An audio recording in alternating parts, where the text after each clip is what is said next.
Hello student, welcome to my channel Sarvan lecturer. आज मैं आपको बताऊंगा जो आपका क्लास 10 साइंस है इनके जितने भी महत्वपूर्ण आपका बहुविकल्पीय प्रश्न है सिर्फ इसी वीडियो में। इससे बाहर आपके बोर्ड एग्जाम में एक भी बहुविकल्पीय प्रश्न नहीं आएगा और जो मैं आपको बताने वाला हूं बोर्ड परीक्षा में 100% पूछा जाएगा। आपसे मेरी रिक्वेस्ट है कि इस वीडियो को लास्ट तक देखना। मैं बहुत सारे ऑब्जेक्टिव क्वेश्चन इस वीडियो में डिस्कस करने वाला हूं जो बोर्ड एग्जाम के लिए बहुत ज्यादा इंपॉर्टेंट है। ये वीडियो आपको लास्ट तक देखना है, वीडियो को लाइक कर देना है, अगर आप चैनल पर नए हो तो सब्सक्राइब कर लेना। और मैं आपको गारंटी देता हूं 100% कि ये जो मैं ऑब्जेक्टिव क्वेश्चन बताने वाला हूं, अगर जितना मैं बताने वाला हूं इतना तैयार कर लोगे तो इससे बाहर बोर्ड एग्जाम में नहीं आएगा। मैंने बहुत मेहनत करके इन सारे को लिखा है, ठीक है।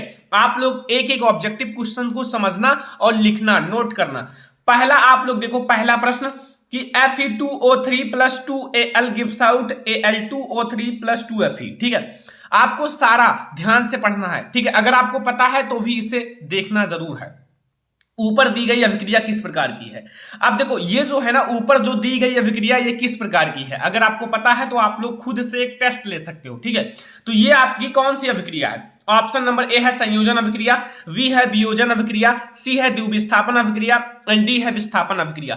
बहुत ज्यादा इंपॉर्टेंट क्वेश्चन है, आपको तैयार करके ही बोर्ड एग्जाम में ये क्वेश्चन जाना है क्योंकि ये पहले चैप्टर का सबसे ज्यादा इंपॉर्टेंट क्वेश्चन है। ओके, तो ये जो आपका है ये आपका कौन सी अभिक्रिया है। देखो यहां से जो O3 है ना, ये विस्थापित होकर किसके साथ गई, Al2 के साथ चला गया। तो फिर ये कौन सी अभिक्रिया है, विस्थापन अभिक्रिया है, क्योंकि इसमें क्या हुआ, विस्थापन हुआ है। तो ये हमारा पहला क्वेश्चन है जो कि बहुत ज्यादा इंपॉर्टेंट है, आप लोगों को तैयार करके ही जाना है। जितने मैं क्वेश्चंस बताने वाला हूं वो समझ लो कि आपके बोर्ड एग्जाम में 100% हिट करेगा। इसमें से बहुत सारे क्वेश्चंस आपके बोर्ड एग्जाम में आएंगे, ठीक है। दूसरा नंबर क्वेश्चन देखो, ये पहले चैप्टर का ही है कि लौह चूर्ण पर तनु हाइड्रोक्लोरिक अम्ल, तनु हाइड्रोक्लोरिक अम्ल का फार्मूला क्या होता है, HCl, डालने से क्या होता है। सही उत्तर पर निशान लगाइए। अब आपके पास 4 ऑप्शन रहेंगे बोर्ड एग्जाम में, जैसा आपके पास ऑप्शन मैंने दिया है। ऑप्शन नंबर ए है हाइड्रोजन गैस एवं आयरन क्लोराइड बनता है। ऑप्शन नंबर बी है क्लोरीन गैस एवं आयरन हाइड्रोक्साइड बनता है। ऑप्शन नंबर सी है कोई अभिक्रिया नहीं होती है। ऑप्शन नंबर डी है आयरन लवण एवं जल बनता है। तो इसमें से आपका कौन सा ऑप्शन सही है। देखो सबसे पहले आपको कह रहा है कि लौह चूर्ण पर तनु हाइड्रोक्लोरिक अम्ल, ठीक है। तो यहां आपका हाइड्रोजन गैस एवं आयरन क्लोराइड बनेगा, क्योंकि आयरन जो है ना, यहां जो लोहा है वहां से Cl के साथ जुड़ जाएगा और हाइड्रोजन गैस बाहर निकल जाएगा। तो इसका मतलब आपका क्या बनेगा, हाइड्रोजन गैस एवं आयरन क्लोराइड बनता है। ये आपका बिल्कुल सही आंसर है और आप लोगों को कंप्लीट कर लेना है। ये हमारा दूसरा मोस्ट इंपॉर्टेंट क्वेश्चन है, देख लो बहुत ज्यादा इंपॉर्टेंट है। आप लोग ये सारे क्वेश्चंस तैयार कर लेना, ठीक है, रिवीजन कर लेना और सारे क्वेश्चंस आप नोट कर लेना, फिर आप लोग पेपर देने जाना, ठीक है। तीसरा नंबर क्वेश्चन देखो, अब आप लोग जो तीसरा नंबर प्रश्न देखो, बहुत ज्यादा इंपॉर्टेंट है कि कोई विलयन लाल लिटमस पेपर को नीला कर देता है, इसका पीएच मान संभवतः होता है। देखो यहां आपसे क्या कह रहा है कि कोई विलयन है जो लाल लिटमस पेपर को नीला कर देता है, मतलब लाल लिटमस पेपर को नीला कर देता है, तो इसका विलयन जो होगा उसका पीएच मान संभवतः होगा। सबसे पहले यह समझो कि जो लाल लिटमस पेपर को नीला करता है वो क्षार होता है, ठीक है, और जो नीले लिटमस पेपर को लाल कर देता है वो अम्ल होता है। अब अगर आपका ये क्षार है, क्योंकि ये लाल लिटमस पेपर को नीला कर दिया, तो अब क्षार का पीएच मान कितना होता है। ऑप्शन नंबर ए है 1, ऑप्शन नंबर बी है 4, ऑप्शन नंबर सी है 5, ऑप्शन नंबर डी है 10। अब आप लोग एक बात समझना, देखो 7 से जो नीचे वाले पीएच मान है वो अम्लीय होते हैं। तो 1, 4, 5 ये सारे क्या हैं, 7 से नीचे हैं, तो ये सारे क्या हैं, अम्लीय हैं। लेकिन अब आपको क्षारीय अगर टिक लगाना है तो 10 हो जाएगा, क्योंकि 10 पीएच मान क्षारीय होता है। 7 से ऊपर आपका है तो वो आपका क्षारीय होगा। ओके, समझ में आया। ये हमारा है क्वेश्चन नंबर 4। अब देखो क्वेश्चन नंबर 4, क्वेश्चन नंबर 3 आपको समझ में आ गया होगा। क्वेश्चन नंबर 4 अब आप लोग फोकस करना ध्यान से कि जो पेय जल है, पीने वाला जल, ठीक है, को जीवाणु रहित करने में प्रयोग किया जाता है। अगर जो पेय जल है उसे जीवाणु रहित करने में प्रयोग किया जाता है, सबसे ज्यादा इंपॉर्टेंट क्वेश्चन है, तैयार करके ही बोर्ड एग्जाम में जाना है, ठीक है। ये सारे क्वेश्चन अगर आप तैयार कर लोगे तो आपका समझ लो कि बहुविकल्पीय प्रश्न पूरा कंप्लीट है, क्योंकि ये बहुत इंपॉर्टेंट वीडियो है। जितना क्वेश्चंस बताने वाला हूं पूरे एनसीईआरटी का क्वेश्चन है, ठीक है, एक भी चैप्टर मैंने नहीं छोड़ा है, सारे चैप्टर से लिया है। तो ऑप्शन नंबर ए है CaOCl2, V है CaCl2, C है CuCl2 एंड D है CaCO3। अब आप ये समझो कि पेयजल को अगर जीवाणु रहित करना है तो आप लोगों को क्या प्रयोग करना है, याद रखना, आपको ब्लीचिंग पाउडर का प्रयोग करना है। अब ब्लीचिंग पाउडर का फार्मूला होता है CaOCl2, ठीक है। ये हमारा है क्वेश्चन नंबर 4 और बहुत ज्यादा इंपॉर्टेंट है। अब हम लोग देखेंगे अगला क्वेश्चन, क्वेश्चन नंबर 5। ध्यान से समझना, क्वेश्चन नंबर 5 बहुत ज्यादा इंपॉर्टेंट है धातु एवं अधातु का, कि एंटीमनी है। जो एंटीमनी है वो क्या है? ऑप्शन नंबर ए है धातु है, वी है अधातु, सी है उपधातु या डी है मिश्र धातु। तो जो एंटीमनी है वो क्या है? धातु है कि अधातु है कि उपधातु है कि मिश्र धातु है? सभी को पता होगा क्योंकि मैंने ऑलरेडी पढ़ाया है ये क्वेश्चन। एंटीमनी जो है आपका वो है उपधातु। याद रखना, बहुत ज्यादा इंपॉर्टेंट क्वेश्चन है। जो एंटीमनी है वो उपधातु है। ओके, जब मैं आपको उपधातु पढ़ाया था तो एग्जांपल में बताया था एंटीमनी, आप लोगों ने पढ़ा होगा। ओके, तो ये हमारा है क्वेश्चन नंबर 5 जो कि बहुत ज्यादा इंपॉर्टेंट है। आप लोगों को तैयार करके ही ये सारे क्वेश्चन जाना है बोर्ड एग्जाम में, ठीक है। साइंस के जितने भी आपके महत्वपूर्ण बहुविकल्पीय प्रश्न है मैं इसी वीडियो में डिस्कस करने वाला हूं, चाहे आपके फिजिक्स हो, केमिस्ट्री हो या बायोलॉजी हो। देखो, निम्नलिखित में से कौन सी धातु अम्ल में से हाइड्रोजन विस्थापित नहीं करती है? यहां आपके पास 4 ऑप्शंस हैं। अब आपको यह बताना है कि इन चारों में से कौन सी धातु है जो अम्ल में से, जैसे HCl है तो उसमें से क्या हाइड्रोजन विस्थापित नहीं कर पाएंगी। अब आप लोगों को मैंने पढ़ाया था विद्युत रासायनिक श्रेणी या फिर सक्रियता श्रेणी, ठीक है। तो उसमें मैंने बताया था जो हाइड्रोजन के नीचे होते हैं वो अम्ल में से हाइड्रोजन विस्थापित नहीं कर पाएंगे। अब इन चारों में से हाइड्रोजन से नीचे क्या है? ऑप्शन नंबर ए है Fe, ठीक है। ऑप्शन नंबर बी है आपका, जैसे Fe आपका फेरस है, यहाँ Zn जिंक है, Cu कॉपर है, Mg मैग्नीशियम है। अब आपको ये सोचना है कि इसमें से हाइड्रोजन के नीचे कौन सा है, तो वो याद रखना कॉपर है, ठीक है। तो कॉपर जो है ना, ये आपका अम्ल में से हाइड्रोजन विस्थापित नहीं कर पाएगा। ये बहुत ज्यादा इंपॉर्टेंट क्वेश्चन है, थोड़ा सा आप लोग ध्यान से समझना, ठीक है। ये आपकी अभिक्रिया नहीं होगी। ओके, तो ये हमारा है कि जो आपका अम्ल में से हाइड्रोजन विस्थापित नहीं कर पाएगा वो है कॉपर, Cu। ये हमारा क्वेश्चन नंबर 6 है। क्वेश्चन नंबर 7 आप लोग ध्यान से समझना, ये बहुत ज्यादा इंपॉर्टेंट आपका चैप्टर भी है और वेरी इंपॉर्टेंट क्वेश्चन भी है। लिखा हुआ है ब्यूटेनोन में क्रियात्मक समूह है। जो ब्यूटेनोन है इसमें क्रियात्मक समूह है। आपके पास 4 ऑप्शन है। ए नंबर ऑप्शन है सिंगल बॉन्ड CHO, V है सिंगल बॉन्ड OH, C है आपको यहाँ सिंगल सिंगल ऐसे लगाना है क्योंकि आपके हाइड्रोजन जुड़े होते हैं, फिर आपको C फिर double bond O, okay, and D option है single bond COOH।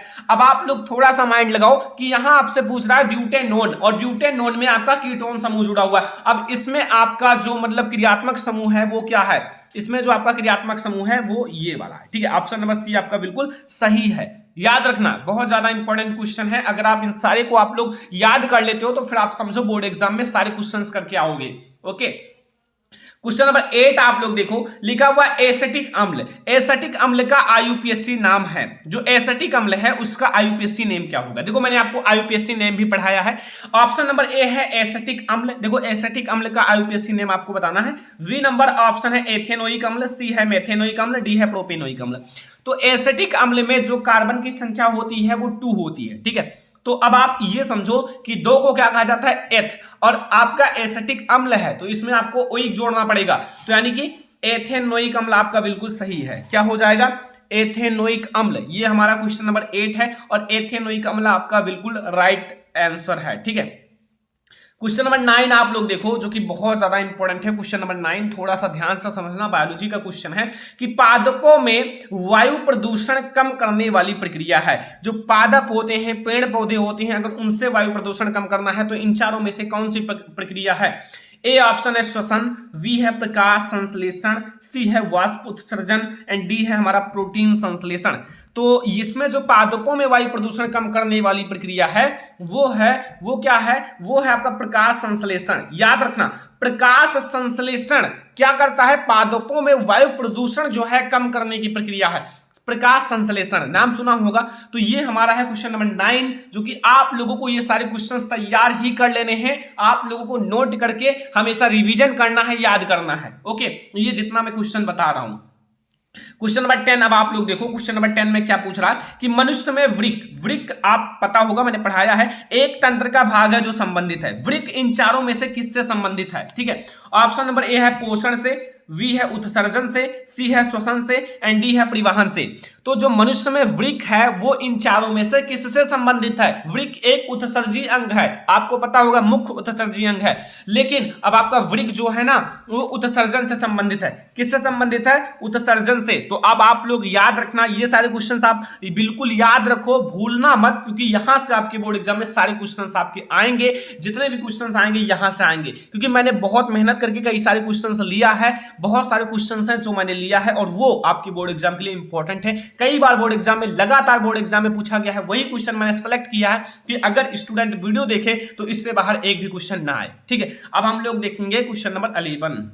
Question number 11 ध्यान से देखना, ये आपको मैंने पढ़ाया है जब पुष्प का मतलब पुष्प वाला चैप्टर पढ़ा रहा था, पुष्प के भाग तो मैंने ये पढ़ाया था। ठीक है, और आपको परागण जब मैं पढ़ाया था तो भी ये टॉपिक पढ़ाया था। इसमें पूछ रहा है कि पराग कोश में होते हैं, ये आपका नर भाग है जो कि पुष्प का नर भाग। अब आपको ये बताना है कि जो पराग कोश है उसके अंदर क्या होता है। ऑप्शन नंबर ए है वाहिदल, वी है अंडाशय, सी है अंडप, डी है परागकण। तो अब आपको यह बताना है कि पराग कोश जो होता है ना उसके अंदर क्या होता है। ठीक है, अब आप ये ध्यान रखना कि पराग आपका वो है पराग कोश है, तो पराग कोश के अंदर इन चारों ऑप्शंस में से परागकण पाया जाता है। क्या पाया जाता है? परागकण। ठीक है, तो ये हमारा है क्वेश्चन नंबर 11। ठीक है, अब यही परागकण जब मादा भाग यानी कि वर्तिकाग्र पर जाता है तभी सारी जो प्रक्रिया है वो होती है। ओके, तो ये हमारा है क्वेश्चन नंबर 11 और वही हमारा परागण कहलाता है। अब हम लोग देखेंगे क्वेश्चन नंबर 12, जो कि ध्यान से समझना, ये सारे क्वेश्चंस बहुत ज्यादा इंपॉर्टेंट है। मैंने जितने भी मोस्ट इंपॉर्टेंट क्वेश्चन है वही लिया है कि आप लोग एक बार पढ़ लो तो आपका सारा क्वेश्चन कंप्लीट हो जाए। लिखा हुआ है निम्न में से कौन सा मानव में मादा जनन तंत्र का भाग नहीं है? इन चारों में से मादा जनन तंत्र का भाग कौन सा नहीं है? ऑप्शन नंबर ए है अंडाशय, अंडाशय मादा जनन तंत्र का भाग है, मैंने पढ़ाया है। वी है गर्भाशय, गर्भाशय भी मादा जनन तंत्र का भाग है। सी है शुक्रवाहिका एंड डी है डिंबवाहिनी, डिंबवाहिनी आपका अंडवाहिनी का दूसरा नाम है। अब आपको ये इन चारों में से मैंने बता दिया कौन सा नहीं है, जिसको मैंने नहीं बताया शुक्रवाहिका। शुक्रवाहिका जो है वो नर जनन तंत्र का भाग है। किसका भाग है? नर जनन तंत्र का। तो अगर आप याद रखोगे तो ये क्वेश्चन बहुत ज्यादा इंपॉर्टेंट है। ठीक है, तो मादा जनन तंत्र का इन चारों में से कौन सा नहीं है? वो है शुक्रवाहिका, जो कि एक नर जनन तंत्र का भाग है। अब हम लोग देखेंगे क्वेश्चन नंबर 13। इसमें आप ध्यान से समझना थोड़ा सा, देखो यहां एक लिखा हुआ है दर्श प्रारूप, यहां आप लोग डिस्कस हो जाओगे कि दर्श प्रारूप क्या होता है। देखो मैंने आपको द्विसंकर संकरण भी पढ़ाया है, एक द्विसंकर का दर्श प्रारूप होता है और एक संकर संकरण भी पढ़ाया है। अब आपको यह पूछ रहा है कि एक द्विसंकर का दर्श प्रारूप होता है। दर्श प्रारूप मतलब होता है लक्षण प्रारूप। ठीक है, एक होता है जीन प्रारूप, एक होता है लक्षण प्रारूप। ऑप्शन नंबर ए है 1:2:1। ऑप्शन नंबर 2 है यानी कि वी है 9:3:3:1। ऑप्शन नंबर सी है 2:1:2:1। ठीक है, एंड ऑप्शन नंबर डी है 3:1। वह फिर अगर कहा जाए 1:2:1 या फिर 9:3:3:1 या फिर 2:1:1:2 या फिर 3:1। अब आपको यह बताना है कि दर्श प्रारूप यानी कि लक्षण प्रारूप। ठीक है, अब आपको तो ये पता होगा कि आखिर इसका कौन सा राइट आंसर है, क्योंकि ये टॉपिक आपने पढ़ा होगा, क्योंकि इंपॉर्टेंट टॉपिक है बोर्ड एग्जाम के लिए। तो अब आपको ये बता दूं इसका राइट आंसर क्या होगा, वो है ये 9:3:3:1। ठीक है, ये हमारा बिल्कुल राइट आंसर है। ओके, तो ये आपको तैयार कर लेना है, सारे क्वेश्चंस तैयार कर लेना। ओके, आपसे रिक्वेस्ट है कि आप लोग तैयारी करो। मैं आप लोगों के लिए इतना मेहनत करता हूं तो आप लोग भी पढ़ाई में मेहनत करो, क्योंकि ये समय दोबारा नहीं आएगा। अगर आपके पास अभी समय है तो आप पढ़ सकते हो, ये समय आपको दोबारा लौट कर नहीं मिलेगा, क्योंकि अभी आप क्लास 10th में हो तो जितना आप जी जान लगा के पढ़ सकते हो पढ़ लो, क्योंकि अब आप आगे जाओगे तो फिर पीछे का समय आपका चलता चला जाएगा। अगर आज मेहनत कर लोगे तो आगे कंपटीशन में जाओगे तो फिर आपको यही सारी चीजें आसान लगेगा। ठीक है, और ये बोर्ड एग्जाम के लिए बहुत ज्यादा इंपॉर्टेंट भी है। सारे क्वेश्चंस बोर्ड एग्जाम में आए हैं, लगातार आ रहे हैं। ठीक है, यहां आप देखो क्वेश्चन नंबर 14, समजात अंगों का उदाहरण है? इन चारों में से समजात अंग का उदाहरण क्या है? ऑप्शन नंबर ए है हमारा हाथ तथा कुत्ते का अग्रपात, ये समजात अंग का एक अच्छा सा उदाहरण है। ऑप्शन नंबर बी है हमारे दांत तथा हाथी के दांत, ये भी एक समजात अंग का उदाहरण है। सी है आलू तथा घास के आपका ऊपरी भूस्तरी, ये भी आपका है। तो फिर ये डी है उपयुक्त सभी, ये सभी आपके समजात अंग के उदाहरण हैं। ये सारे आप समजात अंग के उदाहरण में आप इन चारों मतलब 3 में से कोई एक लिख सकते हो उदाहरण में, ठीक है। तो ये हमारा हो गया आपका क्वेश्चन नंबर 14। अगला देखो क्वेश्चन नंबर 15 पर फोकस करो, ध्यान से देखना। समतल दर्पण की फोकस दूरी होती है, जो समतल दर्पण होती है उसकी फोकस दूरी कितनी होती है? ऑप्शन नंबर ए है 0, बी है अनंत, सी है हमारा 25 सेंटीमीटर एंड डी है -25 सेंटीमीटर। समतल दर्पण पूछा है, ठीक है। आपको यह बताना है कि समतल दर्पण की फोकस दूरी कितनी होती है। तो इनका एक फोकस दूरी होता है, वो है आपका इनफाइनाइट यानी कि अनंत, ठीक है। अनंत होता है इनकी फोकस दूरी, याद रखना समतल दर्पण की फोकस दूरी अनंत होता है। अब आप लोग अगला क्वेश्चन देखो, अगला आपका 16 नंबर क्वेश्चन। ये आपका एक छोटा सा क्वेश्चन है न्यूमेरिकल टाइप का, लेकिन इतना बार बोर्ड एग्जाम में पूछा गया है, रिकॉर्ड तोड़ चुका है बोर्ड एग्जाम में आने का, भले ही छोटा है क्योंकि ये ऑब्जेक्टिव में बहुत ज्यादा आता है, ठीक है। अब देखो लिखा हुआ एक उत्तल दर्पण की फोकस दूरी 10 सेंटीमीटर है, मतलब फोकस दूरी 10 सेंटीमीटर, इसकी वक्रता त्रिज्या ज्ञात करनी है। अब फोकस दूरी तथा वक्रता त्रिज्या के बीच में संबंध का फार्मूला अगर आपको याद है तो ये 2 सेकंड का काम है क्वेश्चन लगाना। F बराबर r/2 होता है, F बराबर r/2, हमें r ज्ञात करना है तो r बराबर आपका 2f हो जाएगा, नहीं फोकस दूरी की 2 गुनी। तो आपका फोकस दूरी 10 सेंटीमीटर है, तो 10 सेंटीमीटर का 2 गुना कितना हो जाएगा? 20 सेंटीमीटर। तो यहां आपका ऑप्शन नंबर ए है 10 सेंटीमीटर, बी है 20 सेंटीमीटर, सी है 40 सेंटीमीटर एंड डी है 30 सेंटीमीटर। तो आपका राइट आंसर क्या हो जाएगा? 20 सेंटीमीटर, ठीक है। आसान सा बात है। तो ये आपका हो गया एक बहुत ज्यादा इंपॉर्टेंट क्वेश्चन का आंसर। याद रखना, आपसे रिक्वेस्ट है कि ये क्वेश्चन जरूर याद रखना। फिजिक्स का एक छोटा सा क्वेश्चन है लेकिन बोर्ड एग्जाम के लिए बहुत इंपॉर्टेंट है। अब हम लोग देखते हैं क्वेश्चन नंबर 17। क्वेश्चन नंबर 17 पर फोकस करो, बहुत ज्यादा इंपॉर्टेंट क्वेश्चन है, इसमें थोड़ा सा आपको माइंड लगाना है। लिखा हुआ है निर्वात में प्रकाश की चाल 3 × 10⁸ मीटर प्रति सेकंड होती है। ये तो सभी को पता होगा निर्वात में प्रकाश की चाल। तो कांच जिसका अपवर्तनांक 1.5 है, प्रकाश की चाल होगी में प्रकाश की चाल होगी। देखो इसका अपवर्तनांक 1.5 है, निर्वात में प्रकाश की चाल 3 × 10⁸ है। ऑप्शन नंबर ए है हमारे पास 4.5 × 10⁸ मीटर प्रति सेकंड, वी है 2.0 × 10⁶ मीटर प्रति सेकंड एंड डी है 3 × 10⁶ मीटर प्रति सेकंड एंड डी हमारा है 2 × 10⁸ मीटर प्रति सेकंड। अब आप लोग ये सोच रहे होंगे आखिर राइट आंसर क्या है। राइट आंसर के लिए एक छोटा सा ट्रिक है जो आप लोगों को अप्लाई करना है। देखो आपका क्या दिया हुआ है, निर्वात में प्रकाश की चाल 3 × 10⁸ और अपवर्तनांक कितना दिया हुआ है, जो आपका दिया हो ना उस अपवर्तनांक उससे भाग दे दो, ठीक है। तो 1.5 दिया हुआ है, भाग देगो तो ये आपका 2 हो जाएगा, तो 2 × 10⁸ मीटर प्रति सेकंड आपका सही हो जाएगा। तो आपका जो राइट आंसर है वो डी ऑप्शन है, यानी कि 2 × 10⁸ मीटर प्रति सेकंड। ये हमारा 17 नंबर क्वेश्चन। 18 नंबर क्वेश्चन आप लोग फोकस करो कि स्वस्थ आंख, जो स्वस्थ आंख है, जिनकी आंख बिल्कुल स्वस्थ है, के लिए दूरबिंदु होगा, मतलब दूरबिंदु, ठीक है। ऑप्शन नंबर ए है 25 सेंटीमीटर, वी है आपका 100 सेंटीमीटर एंड सी है आपका 50 सेंटीमीटर, डी है अनंत पर। अब आपको ये बताना है ना, अगर आपका आंख बिल्कुल स्वस्थ है तो उसके लिए जो दूरबिंदु होगा वो आपका अनंत होगा, क्योंकि आपका आंख स्वस्थ है तो आप बहुत दूरी तक देख सकते हो जहां तक कोई आपके आंख के आगे रुकावट ना उत्पन्न हो जाए। तो ये हमारा है क्वेश्चन नंबर 18। आप लोगों को ये सारे क्वेश्चंस याद कर लेना है, वेरी इंपॉर्टेंट है, देख सकते हो। ओके, क्वेश्चन नंबर 19 देखो, लिखा हुआ है अभिनेत्र लेंस की फोकस दूरी में परिवर्तन किया जाता है। जो अभिनेत्र लेंस है उसकी फोकस दूरी में परिवर्तन किया जाता है। ऑप्शन नंबर ए है पुतली द्वारा, वी है पश्चिमाभि द्वारा, सी है दृष्टिपटल द्वारा एंड डी हमारा है परितारिका द्वारा। अब आप ये सोच रहे होंगे कि अभिनेत्र लेंस की फोकस दूरी में परिवर्तन किया जाता है, कैसे किया जाता है, किसके द्वारा? तो ये बहुत ज्यादा इंपॉर्टेंट क्वेश्चन है। तो इसका राइट आंसर मैं आपको बता देता हूं, इसका राइट आंसर होगा पश्चिमाभि द्वारा। किसके द्वारा? पश्चिमाभि द्वारा, ठीक है, याद रखना, बहुत ज्यादा इंपॉर्टेंट क्वेश्चन है, पश्चिमाभि द्वारा। ये हमारा क्वेश्चन नंबर 19 है। क्वेश्चन नंबर 20 आप लोग फोकस करो कि चंद्रमा से देखने पर आकाश दिखाई देता है। जो चंद्रमा होता है वहां से अगर हम आकाश देखें, मतलब चंद्रमा से देखने पर आकाश कैसा दिखाई देता है, किस रंग का दिखाई देता है। ऑप्शन नंबर ए है बैगनी, बी है काला, सी है नीला, डी है सफेद। तो अगर आप चंद्रमा से देखने पर जो आकाश है वो कैसा दिखाई देता है, वो आपका दिखाई देता है कैसा, वो आपका काला रंग का दिखाई देता है, काला। ठीक है, तो चंद्रमा से अगर देखने पर आकाश आपका काला दिखाई देता है, याद रखना। अब हम लोग देखेंगे अगला क्वेश्चन, क्वेश्चन नंबर 21। देखो 21 नंबर क्वेश्चन बहुत ज्यादा इंपॉर्टेंट है। ये मात्रक मैंने देखा है लगभग हर एक बोर्ड एग्जाम में पूछा जाता है हर साल। ठीक है, लिखा है प्रतिरोध का मात्रक होता है। देखो ये इतना इंपॉर्टेंट क्यों है, क्योंकि ये आपका जो प्रतिरोध है वो ओम से, यानी कि ओम के नियम से रिलेटेड है। अब जब ओम का नियम इंपॉर्टेंट है तो प्रतिरोध का मात्रक भी इंपॉर्टेंट होगा। तो ये याद रखना इंपॉर्टेंट बहुत है कि प्रतिरोध का मात्रक क्या होता है। ऑप्शन नंबर ए है ओम, बी है ओम प्रति मीटर, सी है ओम मीटर, डी है आपका मीटर प्रति ओम। लेकिन आप ये याद रखना कि प्रतिरोध का मात्रक ओम के नियम से संबंधित है, तो इसका मात्रक भी क्या होगा, ओम होगा।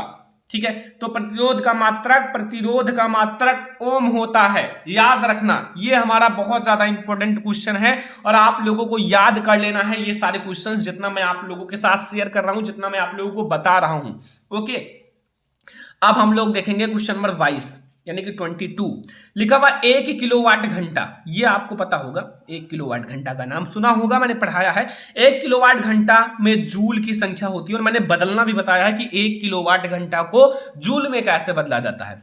ऑप्शन नंबर ए है 3.6 इंटू 10 की पावर 3, ऑप्शन नंबर बी है 3.6 इंटू 10 की पावर 4, ऑप्शन नंबर सी है 3.6 इंटू 10 की पावर 5, ऑप्शन नंबर डी है हमारा 3.6 इंटू 10 की पावर 6। देखो अब आप ये सोच रहे होंगे कि इसमें से हमारा राइट आंसर क्या है। देखो आपको मैंने बदलना भी सिखाया है, आप लोग पढ़ सकते हो, मैंने ऑलरेडी पढ़ाया है।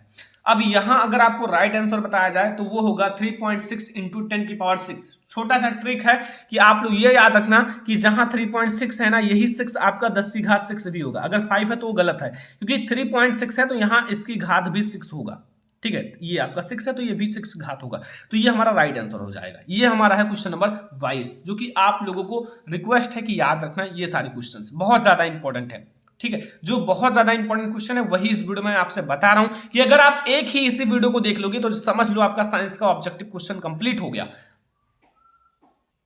Question number 23। देखो क्वेश्चन नंबर 23 में आपसे क्या कह रहा है कि 4 ओम प्रतिरोध वाले यन चालक तार समांतर क्रम में जोड़ने पर तुल्य प्रतिरोध होगा। देखो आपको तुल्य प्रतिरोध बताना है, तो ऑप्शन नंबर ए हमारा 4n, ऑप्शन नंबर बी है 4/n, ऑप्शन नंबर सी है n/4, ऑप्शन नंबर डी है हमारा 4n²। देखो जो आपका तुल्य प्रतिरोध बताना है तो आपका 4 ओम है ना, तो अब आप n/4 लिख सकते हो, लेकिन आपका समांतर क्रम है ना तो 1/r होता है, तो r को जब आप पलटोगे तो n भी पलट जाएगा, तो 4/n आपका हो जाएगा। तो ये आपका राइट आंसर हो जाएगा 4/n। ठीक है, ये याद रखना, एक छोटा सा क्वेश्चन है लेकिन आप लोग ये याद रखना कि 4/n आपका राइट आंसर होगा, ये हमारा तुल्य प्रतिरोध हो जाएगा। ओके, क्वेश्चन नंबर 24 लिखा हुआ है विद्युत ऊर्जा की इकाई है। जो विद्युत ऊर्जा होती है उसकी इकाई क्या होती है। ऑप्शन नंबर ए है वोल्ट, बी है वाट, सी है एम्पियर एंड डी है वाट सेकेंड। तो अब आप लोग ये सोच रहे होंगे कि विद्युत ऊर्जा की इकाई क्या होती है। देखो विद्युत ऊर्जा की जो इकाई होती है वो होता है आप लोगों का वाट सेकेंड। ठीक है, वाट सेकेंड ये इसका मात्रक है या फिर इकाई है कह सकते हो, तो ये हमारा वाट सेकेंड हो जाएगा, जो कि बिल्कुल राइट आंसर है, आप लोगों को याद रखना है।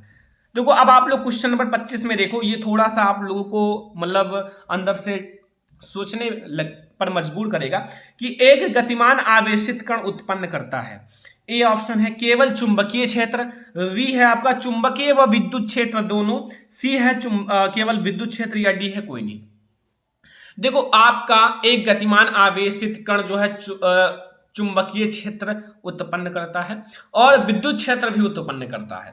मतलब अगर आप गतिमान आवेशित कण को चुंबकीय क्षेत्र में रखोगे तो चुंबकीय क्षेत्र उत्पन्न करेगा, अगर आप विद्युत क्षेत्र में रखोगे तो विद्युत क्षेत्र उत्पन्न करेगा। तो आपका चुंबकीय व विद्युत क्षेत्र दोनों आपका उत्पन्न करेगा, दोनों आपका राइट आंसर है। ठीक है, मतलब ये दोनों आपका उत्पन्न कर सकता है एक गतिमान आवेशित कण। अब हमारा 26 नंबर क्वेश्चन है यानी कि 26, विद्युत धारा उत्पन्न करने की युक्ति है। जो विद्युत धारा है वो उत्पन्न करने की युक्ति है। ऑप्शन नंबर ए है जनित्र, बी है अमीटर, सी है गैल्वेनोमीटर एंड डी है मोटर। तो विद्युत धारा उत्पन्न करने की युक्ति आपका इन चारों में से क्या है जिसके द्वारा हम लोग विद्युत धारा को उत्पन्न कर सकते हैं। ओके, आप लोग इन चारों में से देख सकते हो। तो इसमें से आपका जो बिल्कुल राइट आंसर है कि विद्युत धारा उत्पन्न करने की युक्ति आपका जनित्र है। क्या है? जनित्र। आपका बिल्कुल राइट आंसर हो जाएगा जनित्र। आपका जो है वो विद्युत धारा उत्पन्न करने की एक युक्ति है। अब हम लोग देखेंगे 27 नंबर क्वेश्चन कि कौन सा चुंबकीय क्षेत्र का मात्रक नहीं है। इन चारों में से कौन सा चुंबकीय क्षेत्र का मात्रक नहीं है। ऑप्शन नंबर ए है वेबर प्रति मीटर स्क्वायर, बी है टेस्ला, सी है गॉस एंड डी हमारा न्यूटन प्रति एम्पीयर स्क्वायर। तो वो मात्रक नहीं है आपका। ये भी वेबर प्रति मीटर स्क्वायर भी चुंबकीय क्षेत्र का मात्रक है, टेस्ला भी है, गॉस भी है, ठीक है, अलग अलग केसेस में। लेकिन यहाँ जो आपका न्यूटन प्रति एम्पीयर स्क्वायर है ये नहीं है, ये आपका चुंबकीय क्षेत्र का मात्रक नहीं है। तो ये हमारा 27 नंबर क्वेश्चन है। अब हम लोग देखेंगे जो हमारा अगला क्वेश्चन है, क्वेश्चन नंबर 28। आप लोग फोकस करना है इस क्वेश्चन पर जो कि बहुत ज्यादा इंपॉर्टेंट है, ठीक है, आपके जो चैप्टर है उसमें से कि निम्न में से कौन आपका जैव मात्रा ऊर्जा का स्रोत नहीं है। इन चारों में से आपको बताना है कि कौन सा जैव मात्रा ऊर्जा का स्रोत नहीं है। ऑप्शन नंबर ए हमारा लकड़ी है, बी है गोबर गैस, सी है नाभिकीय ऊर्जा, डी है आपका कोयला। देखो आपका लकड़ी जो है जैव मात्रा ऊर्जा का स्रोत है। आपका गोबर गैस भी आपका है, कोयला भी आपका है, लेकिन यहां आपको एक अलग टाइप का ऑप्शन है ऊर्जा यानी कि नाभिकीय ऊर्जा। तो आपका नाभिकीय ऊर्जा जो है वो जैव मात्रा ऊर्जा का उदाहरण नहीं है। ये आपका बिल्कुल करेक्ट आंसर है और आप लोगों को याद कर लेना है। ओके, ये हमारा है आपका 28 नंबर क्वेश्चन। 29 नंबर क्वेश्चन देखो, जीवाश्म ऊर्जा का स्रोत है। इन चारों में से जो जीवाश्म ऊर्जा का स्रोत कौन सा है। ऑप्शन नंबर ए हमारा है पवन ऊर्जा, बी है सौर ऊर्जा, सी है कोयला व पेट्रोलियम एंड डी हमारा विद्युत ऊर्जा यानी कि या फिर जल विद्युत, ठीक है, जल विद्युत। अब देखो भाई, इसमें से आपका जीवाश्म ऊर्जा का आपका स्रोत है। देखो यहाँ जो कोयला और पेट्रोलियम है ये लाखों वर्षों के बाद, सैकड़ों वर्षों के बाद निकलता है। तो यही आपका जो है ना ये जीवाश्म ऊर्जा का स्रोत है। ये आपका राइट आंसर हो जाएगा। अगर आपका अकेले दिया हो कोयला या फिर पेट्रोलियम तो भी आप लगा देना, ठीक है। आपका देखो यहाँ 30 नंबर क्वेश्चन, निम्न में से कौन आहार जो आपका आहार श्रृंखला का निर्माण करते हैं। ऑप्शन नंबर ए है घास, गेहूं तथा आम, बी है घास, बकरी तथा मानव, सी है आपका बकरी, गाय तथा हाथी, डी है हमारा घास, मछली तथा बकरी। तो यहाँ आपका घास, बकरी क्या खाता है घास, और मानव क्या खाता है बकरी को, ठीक है। तो ये आपका जो है ना सही है, ये आपका एक आहार श्रृंखला का निर्माण करता है। तो ये हमारा क्वेश्चन नंबर 30 है। अब आपसे मैं ये कहना चाहता हूं, अगर आप 30 इस VVI यानी कि वेरी इंपॉर्टेंट जो मैंने ऑब्जेक्टिव क्वेश्चन बताया इसे कंप्लीट कर लेते हो तो बोर्ड एग्जाम में इससे बाहर एक भी क्वेश्चन नहीं आएगा। जितना मैंने क्वेश्चन बताया है उसको आप रिवीजन करो और उसको आप बार बार याद करो और जितना मैंने बताया है उन सारे को नोट कर लो और आपकी बोर्ड एग्जाम में इससे बाहर एक भी क्वेश्चन नहीं आएगा। मैं आपको बता दूं इस 30 क्वेश्चन को याद कर लो। इसमें जितने भी VIMP ऑब्जेक्टिव क्वेश्चन है वही क्वेश्चन मैंने लिया है जो 100% बोर्ड एग्जाम में आने वाला है। ये वीडियो आपको ज्यादा से ज्यादा लाइक कर देना है, शेयर कर देना है अपने फ्रेंड्स के साथ। अगर आप चैनल पर नए हो तो सब्सक्राइब कर लो। किसी और सब्जेक्ट में दिक्कत हो तो आप कमेंट भी कर सकते हो, मैं आप लोगों को उस सब्जेक्ट का वीडियो भी प्रोवाइड करूंगा, ठीक है। तो इस वीडियो को लाइक करना, शेयर करना अपने फ्रेंड्स के साथ। चैनल पर नए हो तो सब्सक्राइब कर लेना। फिर हम लोग मिलेंगे नेक्स्ट इंपॉर्टेंट वीडियो के साथ, तब तक के लिए धन्यवाद।